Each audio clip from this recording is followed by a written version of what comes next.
Bonjour! Dans cette vidéo, tu vas pouvoir apprendre à reconnaître si des points sont sur un cercle ou sur un disque, ou même sur les deux, peut-être, on le verra. Alors déjà, rappelons ce que c'est qu'un cercle et ce que c'est qu'un disque. Alors pour cela, je vais utiliser deux objets de la vie que tu connais bien. Voici celui-ci, c'est une boucle d'oreille, et une boucle d'oreille s'apparente plutôt à un cercle, c'est ça. Un cercle, on le voit ici, donc c'est toute la partie dorée.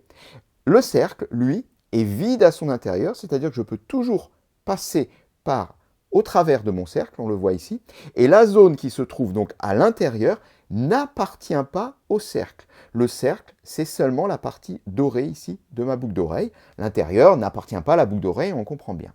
Alors qu'est-ce que c'est qu'un disque? Eh bien un disque peut s'apparenter à cette pièce de monnaie. Cette pièce de monnaie, on voit là, je ne peux pas passer au travers. Le disque est plein, c'est-à-dire que le disque, c'est quoi? C'est le cercle, donc comme tout à l'heure, mais avec son intérieur. Ceci est l'ensemble d'un disque.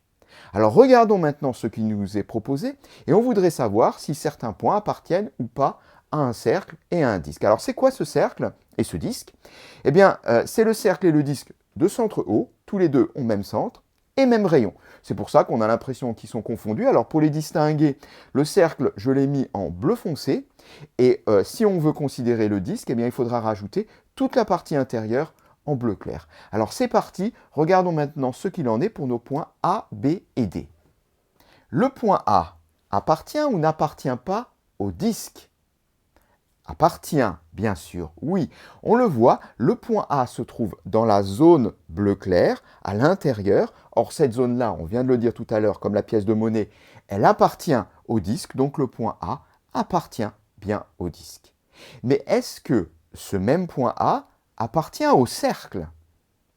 Non, il n'appartient pas au cercle, puisque le cercle, ce n'est que le pourtour, donc marqué en bleu foncé, et on voit que notre point A, il n'est pas sur cette ligne donc, qui représente le cercle en bleu foncé. Donc le point A n'appartient pas au cercle. Pour qu'il appartienne au cercle, il faut qu'il soit sur la ligne bleu foncé. Et du coup, le point B, eh oui, le point B est sur la ligne bleu foncé, donc il appartient au cercle. On peut également le compléter. Il nous en reste un petit dernier, le point D. Qu'en est-il? Est-ce que le point D appartient au cercle et ou au disque? Eh bien, non, on le voit bien, le point D se trouve à l'extérieur de la boucle d'oreille, à l'extérieur de la pièce de monnaie. Dans tous les cas, le point D n'appartient ni au cercle, ni au disque, et cette séquence est terminée.